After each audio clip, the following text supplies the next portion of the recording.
and stuff. Everything is from the sun, and everything has to go through the sun. But the Nubians understood that the sun was talking about an actual sun. And I ain't talking about the sun in the sky. I'm talking about the sun we live on, see. And some of you are saying, what in the world is he talking about? Yes, the sun that we live on, see. You see, there's not an accident that the lava within the sun is the same as what you see when you look in a telescope at the sun in the sky. See, the story is about a sun itself, that sun that we look up in the sky. That's not the one we're talking about. We're talking about this one. But this one was once a sun, and it died, see, as a sun. And I know you need time to digest that. But it had to die as a sun. And the death of that sun is what the whole Bible is trying to talk about, that death and that resurrection of a planet. The planet is what we live on, but it was once a sun. Now, I know, if you've been conditioned all these years and you've been taught that this sun is a man, by the way, he has no history. You cannot confirm it, but you just believe it, see. And that is the shame of it all. You believe things you can't even confirm.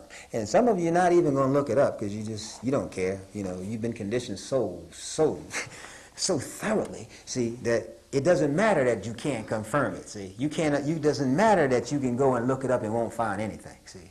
Even some of the real smart folks like Einstein and them went looking and didn't find anything, see. They couldn't find it because it's not there. Nobody in the Bible they couldn't find. Einstein said he looked for Moses, he looked for Jesus, looked for all of them, didn't find nothing, see. Historically, the only place you'll find them is in the Bible because this story is a story about the creation of a son, not of a man. It has nothing to do with men at all. Men and human beings are part of creation, but the story is not about them. The story is about the sun, because we all come from that. And all you got to do is think about it, because, without it, what would we have? See, we wouldn't have anything. You got to have that. That's very important. But it takes time to get that, because even me, I struggled, man, with that. When I first came into this, it was hard for me to kind of digest it. You can't just shake off stuff that's been on you for years and years and years. See? It takes time to get to the point where you can actually see that this is true. This is the way. And as I say, you can go to the church. You can't ask too many questions in the church. You know that. And you can go to the temple. It's the same thing. It's a very passive thing for the audience. They're conditioned not to ask questions. But on the other hand, you can call me and ask me questions because all I have is the truth, see. And so I'm very confident, see. The last 15 minutes of the show, when you call, you will see that I have an answer for you. When you're dealing with this subject, I have an answer for that. And we don't be representing nothing unless we can back it up 100%. And this is what I'm doing here today and stuff. I'm here for you. And if you have questions and stuff, ask them in the last 15 minutes of the show, which we have another 15 minutes before we get to that, and I will be more than happy to answer your questions because we're going to break bread together. That's a prayer. That's a form of prayer. And hopefully we can progress and move on. Now let's get back to this flood story. Even if you think in terms of, if those of you who can understand nature, not just in the human form, but in most of the animal world and so forth and so on, there's always this flood in creation, you see. And we think of it in terms of sperm, you see. And there's a whole lot of sperms that die, am I right? They die in that process, see. But one of them makes it to the ark and stuff. And in that ark and stuff, you have that egg. That egg is the ark. And the egg is the same thing as the earth, you see. And that's why we have a woman in that symbol. Sister Betty Shabazz, as if we can bring this back up. See, she represents our goddess of earth. And she represents a woman just like yourself and stuff. It's the story of creation is not a big mystery, see. It's the same story, see. It's not a real big mystery. And that Noah's Ark, man, they dramatize that thing and make it seem like something so unbelievable. And it is unbelievable because it can't happen as, I think it was our third show we did on this series. We showed and proved that it's impossible that the ark was what you think it was. As I said, you got 50-ton dinosaurs that's 300 feet long, and I mean, the boat was only 500 feet. So even if you put two of them in there, and the Bible contradicts itself. Some places it says there's 2 of every kind, and some places it says 7 of every kind. I mean, whichever one you feel like believing that day. You know what I'm saying? But if it's 2 of every kind, because we want to give the Bible a break, because it really cannot back itself up at all. But if we just said 2 of every kind, you got 2 50-ton dinosaurs, both 300 feet long. They make the boat full, and even them you got to cram in there.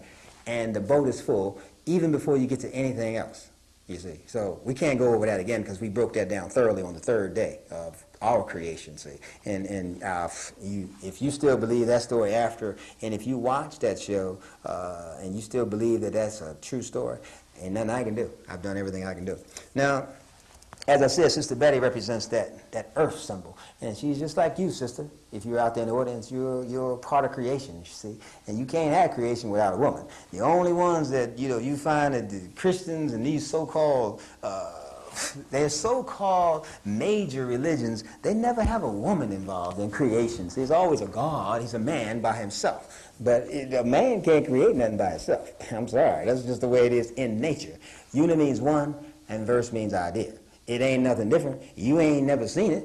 It doesn't happen, see. It's always two. But this is a male society dominated. When the Europeans kind of took over and stuff, they put the male on top of everything, see. And so, everything in this society is based on the male being on top, see. So it's really not true. See, that's why we have 2 female goddesses and 2 male gods, see. I mean, it takes more than just a man to make a world. Let me tell you, it's always, the woman is always there. She's always there, But anyway, brothers and sisters, let's move on into this story of creation. As I said, you can look at life on any level and you'll see this flood in this part of creation and stuff. And I'm not dealing with it on a base level. I'm dealing with it on a high universal level. It's still a flood, and it's still this, one makes it and the others don't make it. See, these creative writers are writing a story that's way over our heads. And we're thinking it's one thing,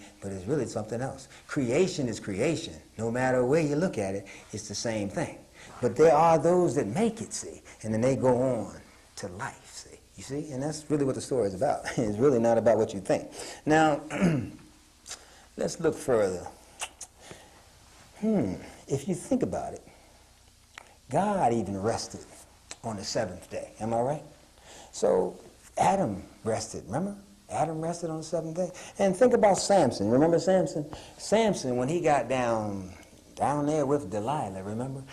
He fell asleep on her lap. Did he? Didn't he? Okay. So all these things are the same story. They just told them with a different twist. And see, the twist kind of threw you off because you think it's like history. See, you're reading it like it's history, but it's really one story. See, and they're all trying to tell you in different ways and stuff. And it's something. Once you see it, then you say, "Hey, that makes sense now." See, and I know what I'm talking about and stuff because it takes time. And the old saying is, "As above, so below." See, the same thing that happened in creation, the big story, is the same thing happens on our level as well and stuff. Creation is creation. See, and so now.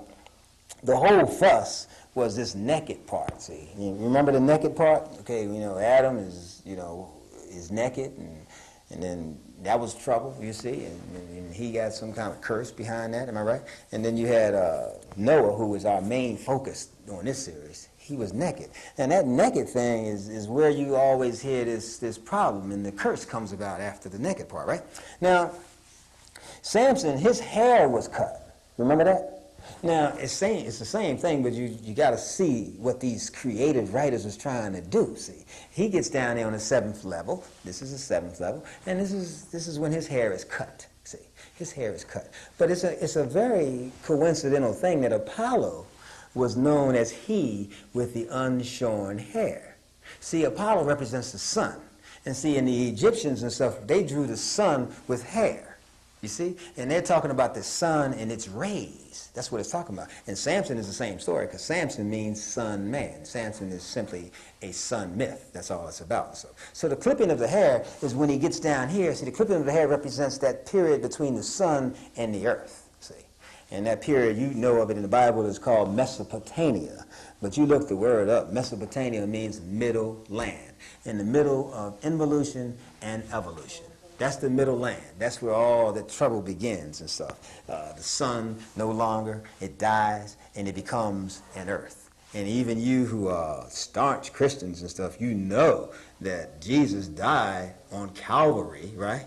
Okay, well, look the word up. I mean, for once in your life, please look the word up. Calvary means bald skull. That's all it means. And so the creative writers is telling you something really deep, but you don't get it because you don't look words up. See, if you looked them up, you wouldn't have a problem with what I'm saying. So if you say, okay, everything down here on this level is talking about something bald. And don't forget Elijah now.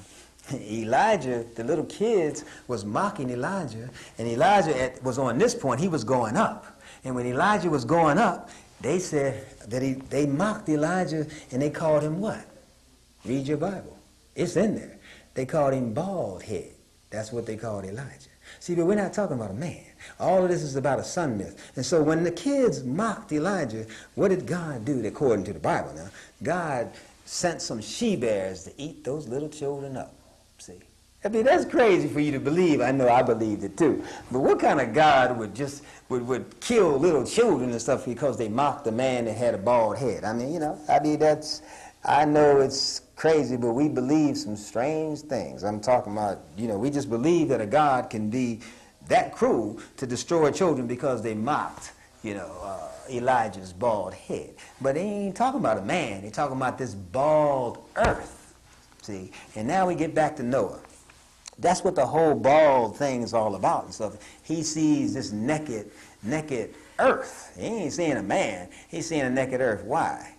See, why does Noah see a naked earth? And we do have one more graph here, and I know I'm covering a lot of territory, but time is short, and we're doing the best we can. And I want to kind of introduce one other graph here, and this graph here represents these particular elements, what they actually mean. And see, Noah, I'm talking about Ham. You were talking about Ham because he's the poor guy that keeps getting blamed for everything, right? He's the etheric. Ham represents the etheric. And then you have the mental and the astral. These are the elements, and the mineral. These are the four elements. These are all we have. We don't have any more. See, we have the mineral, which represents fire. We have the mental, which represents water. We have the etheric, which represents earth. And we have astral, which represents air. Now, etheric is the key one, and I may have lost some of you. I'm sorry, because I am sort of kind of rushing this thing. But the etheric kingdom is the plant kingdom. See, the plant kingdom is the one that is supposed to serve the other two kingdoms. And this is what the Bible is talking about. It's really not even talking about people at all. See, the plants, if you think about it, what do we do without plants? We have to have plants. Animals have to have plants to survive, correct? It's all organized in the universe. Everything is in order. Everything depends on something else and stuff. Humans have to have plants. Why? They have to have animals. We can live off of animals, but we also have to have plants. There's certain vitamins and certain minerals and certain things that we need in order for us to survive. See, the plant kingdom is the one that is supposedly cursed, and unfortunately, black people for so many years have suffered because we believe that Noah's son, Ham, was cursed. That's what we believe. We really believe it, and the Europeans used it to their fullest so they can build a very rich world on this so-called curse and stuff. And I always tell people all the time, I have a business, and man, if I had free labor and stuff to work for me and stuff like they had us to work for them, I'd be rich too. I could see that very easily and stuff. So they use that curse of Ham, but yet you don't hear them talking about it today. So I want to know what happened, because there's an injustice that has taken place. And those of you who are preachers and reverends and so forth, call me and explain to me what other meaning could this mean. Now, Ham represents the etheric kingdom, which is plants. And see, you have his sons Shem, and you have Japheth and all of them. They're supposed to be these holy people. They were the ones that walked backwards, and they didn't look at their father. But I got something to read too. Let me see if I can read this. It may kind of share a little bit with this. This is a Greek myth, by the way. And I got a couple more minutes before it's calling time. And it says, Zeus, Jupiter to the Romans, becoming offended with his own creation, decided to drown the whole wicked lot of them, except Decathlon and Para, who had found grace in his eyes. These he allowed to escape in a boat or ark, which finally landed on Mount Parnassus. Here his chosen embarked only to look upon a bare and desolate world. That's that naked earth again. While wondering what to do, they heard a voice from heaven telling them to pick up their parents' bones and cast them backwards.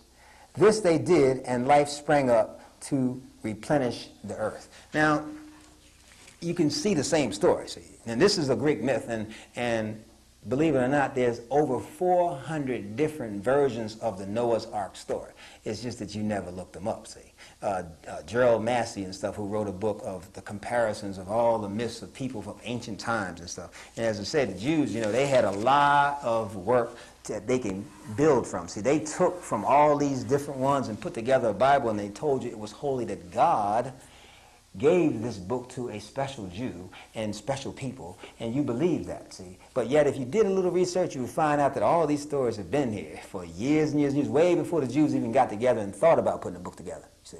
And this is a fact. But, you know, you may not believe me, but if you would actually look, you will find out that this story is not a unique story. You will find it in so many places and stuff. But it's talking about the story of creation.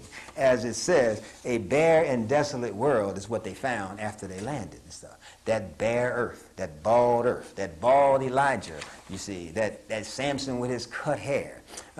And there's Noah and his naked self and stuff. All of this is just all a part of the story, but it has nothing to do with human beings. Nothing at all. And black people are not cursed, even though you can look in the Jewish encyclopedia and that's what it says. They said we were cursed with our hair and our skin and so forth and so on. In fact, not only that and stuff, we do have call-in time, but you know, to make this thing even worse, we actually have something that we need to read if we got time before you call. And this was a black man in 1930, just to show you how sick we were.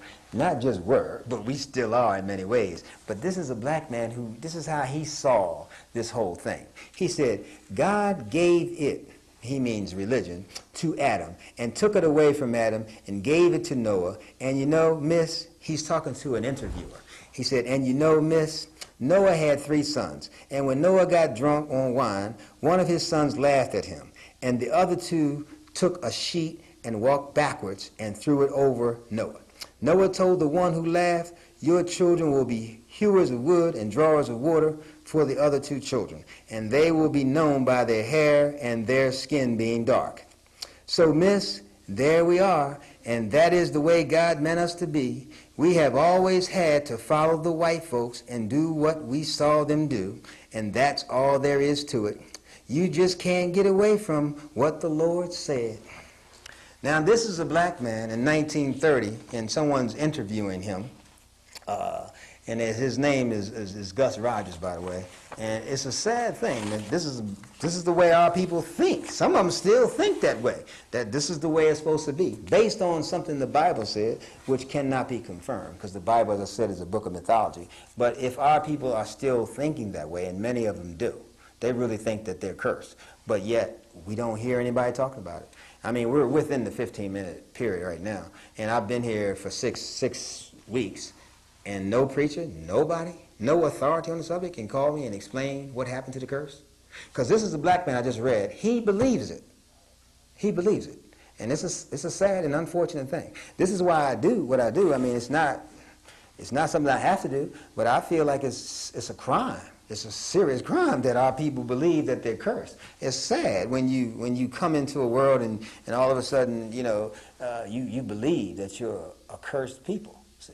And it's not an accident and stuff that we are quite poor, and we just really don't, because we don't understand the elements. We don't understand, and I wish I had more time because I can break it down and show you that the Bible is deep. And in the Quran, the same thing. Both of them books of mythology, but they're talking about the story of creation, and you have to understand creation. For example, you have to understand, and this is kind of a sad thing. Even if you thought, getting back to Noah, even if you thought that what Noah did, now what did he do? What did Ham do, by the way? He looked at a naked father, and that's enough to curse him forever, curse his seed forever.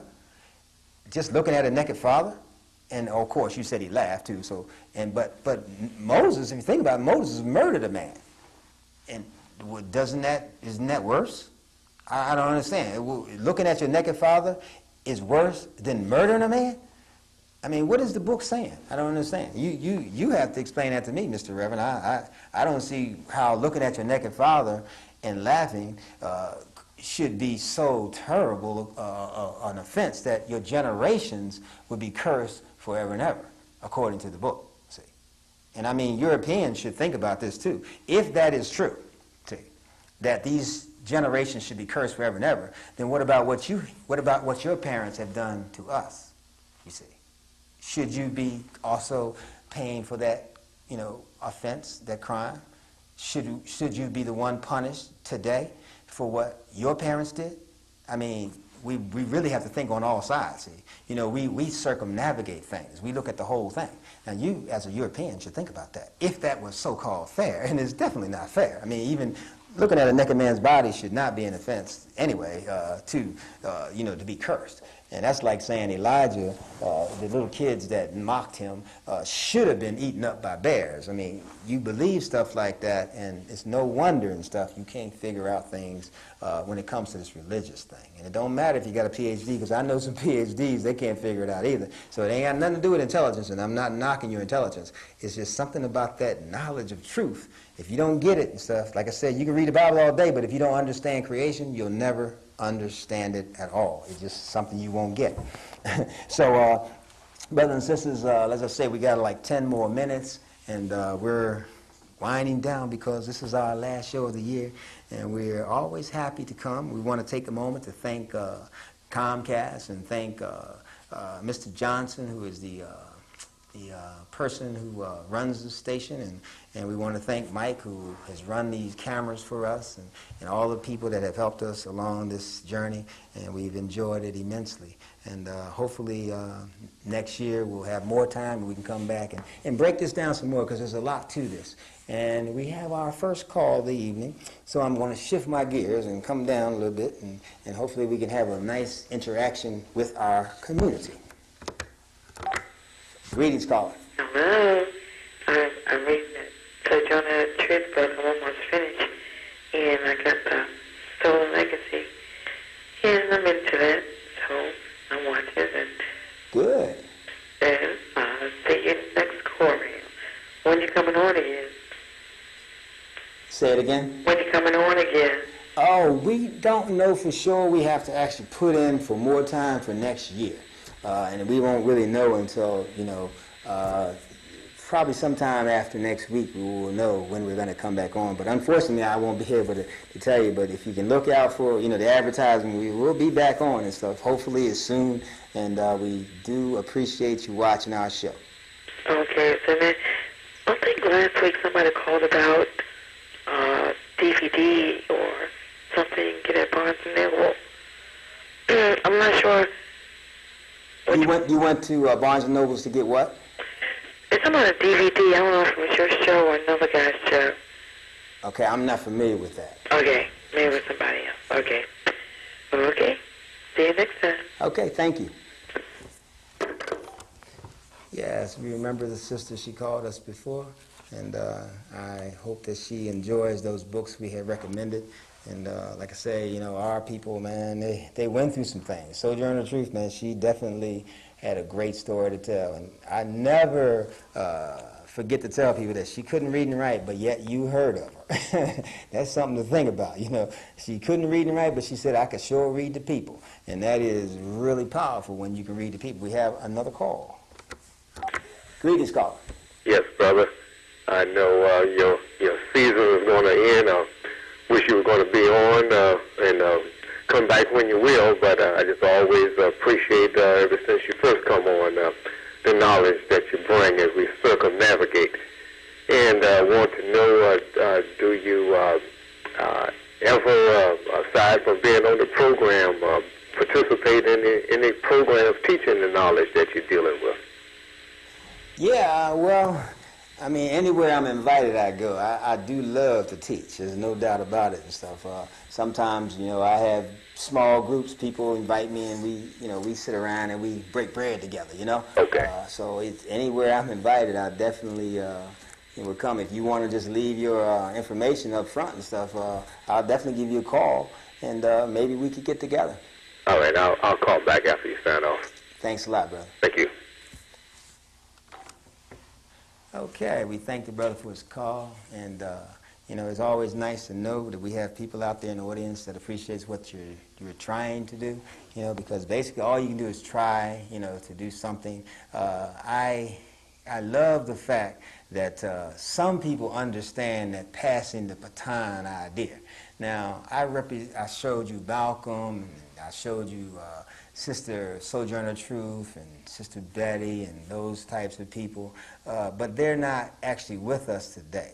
So somebody still has to take the baton. You know what I'm saying? Now, it's a job that has been going on for a long time. We've been struggling to come up, and people have been knocking us down, and you know, it's unfortunate that you have a lot of young people that don't understand that. They don't understand that the baton has been passed to them, see, and that they see the baton and they say, "What's this for?" They don't know what it's about. They don't know that people have sacrificed for them and have tried to enlighten them so they can have a better life and stuff. As I say, the people behind us, the sisters, beautiful sisters, their husbands were killed, you see, because of them trying to just help us to have a better life and stuff. So here we are. The baton has been passed to us, see. And we shouldn't look at it and say, well, what's this for?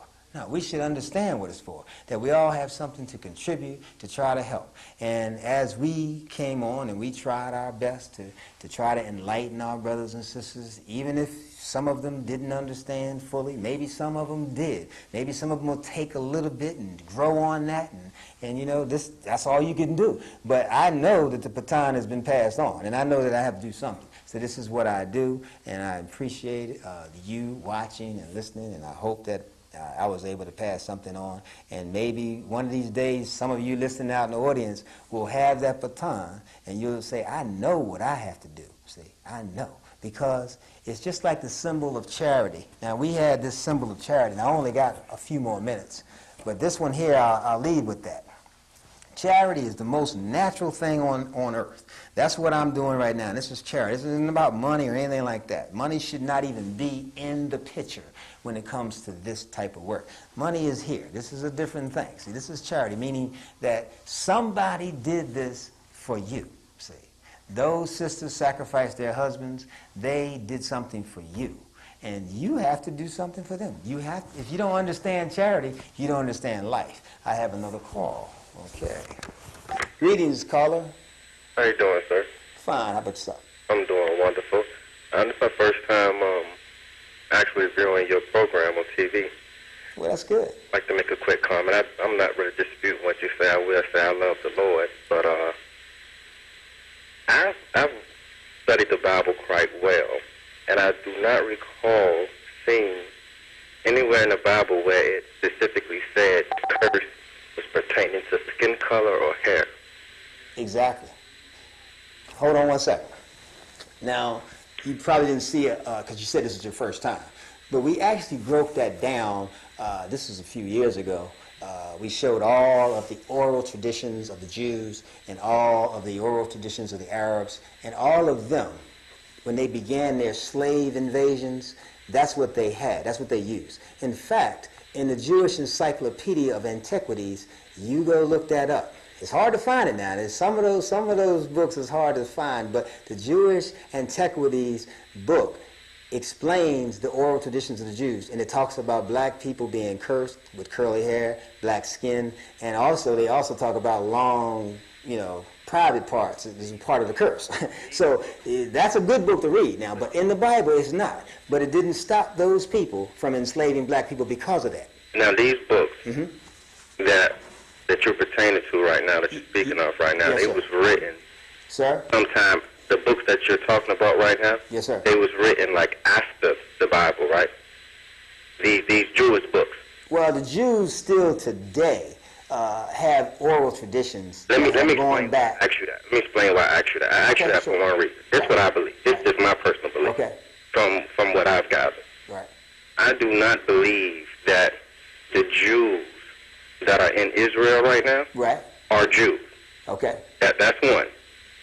And I think the country which have formed there now, yes, the people that are in that land right now are not the original inhabitants of that land. Okay. In other words, I do not believe they are the original Jews. Okay. I think they're part of the propaganda that has. Okay, I hate to cut you off because you are getting to some strong points, but I got to wind down. But I hope that when we come on again, we can get further into it. But trust me, that subject is something very Right. You understand what I'm saying, though? I do not believe that. How long? Okay, go ahead, bro. He said I can go ahead for 5 more minutes. Go ahead. Well, I do not believe that the Jews that are in Israel are the true. See, they call them Israelis. Right. They don't call them Israelites. Okay. You know, they don't reference them as being Hebrew either. Let me recommend a book for you, bro. Okay. The book is called Deceptions and Myths of the Bible, and the author is Lloyd Graham. Lloyd Graham is an excellent scholar.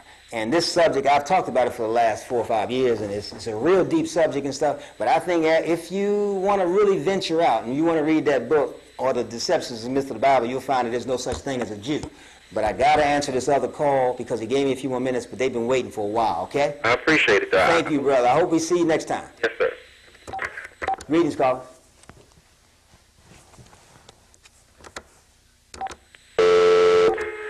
Greetings, caller. Hello? How you doing? I'm fine. How you doing, man? Good. Enjoying your show. Thank you. And I like that question that the other brother just asked you. Man, your show is awesome. We need it. Because we as a people have been taught the same thing for so long. We don't know nothing else until, I'm going to say this, until a prophet as yourself come along with the truth. When people come along with the truth, no one wants to hear it, except for a few. And I just want to say I appreciate you, man. Keep on doing a good job. Thank you very much, brother. Appreciate that. Well, you know I enjoyed that. I mean, what's not to enjoy? That was a very good compliment, brother, and I do thank you. I do know that this subject's important. I do know that. And I mean, even if you just engage in the subject, the truth will surface. See, that's the point. See, and the brother, I love the fact that his heart's in what he's saying, but I know there's more to it. If you read more, you'll find out. And I've got a few more minutes, and if you do want to call and stuff, we do have like 3 more minutes. They gave us a little extra time, and we thank them for that. Now, but the brother, as far as the Israelites and the Jews and so forth and so on, the subject, Deceptions and Myths of the Bible by Lloyd Graham, he breaks that thing down so nicely and stuff. And when you finish that book, if you read it honestly, you won't even be thinking about Jews over in Israel because the whole thing is a lie. The whole history of the European world is a lie. I mean, they basically have robbed and raped and stolen to get what they have. And yes, they are powerful, but they got it in a very thievery kind of crooked kind of way. And the Jews over there in Israel, they're just a big lie. That's all it is. That's all that is and stuff. And if once you get into it, you'll see that it's nothing but a lie. But a lie can be powerful and stuff if people believe it. That's what Hitler said. Hitler said you tell a big enough lie and stuff, people will believe it. So I mean, you are very on to something, brother. But you look further and stuff, and you'll find out. Like I said, we've been dealing with this subject for years. And in the Jewish antiquities, see, it's not in there by accident. It talks about black people being cursed by Ham. And by the way, you must admit and stuff, for the last 6 weeks, I've been asking for the preachers to call and explain to me what happened to the curse. See, because oh man, I forgot to mention, there's a book that you really need to read. It's called Noah's Curse and stuff. Man, I don't know why I didn't bring that book up. But there's a book that justifies slavery, and it's called Noah's Curse and stuff, I don't have the author's name right. I wish I did and stuff. But it's called Noah's Curse. If you punch it up on your computer, you'll find out that there's a book that justifies slavery based on the curse. And that came from the church, see. So it ain't something I'm making up, see. So, I mean, you can take it any way you want to, but there's a book that deals with all the justification of slavery. And this is the thing. And right now and stuff, brothers and sisters, we are going to end our show and end our year. And man, I just can't wait to come back because this is something I love to do. And at this time, we're going to close and we'll come back soon. I don't know when. So we can circumnavigate the truth once again.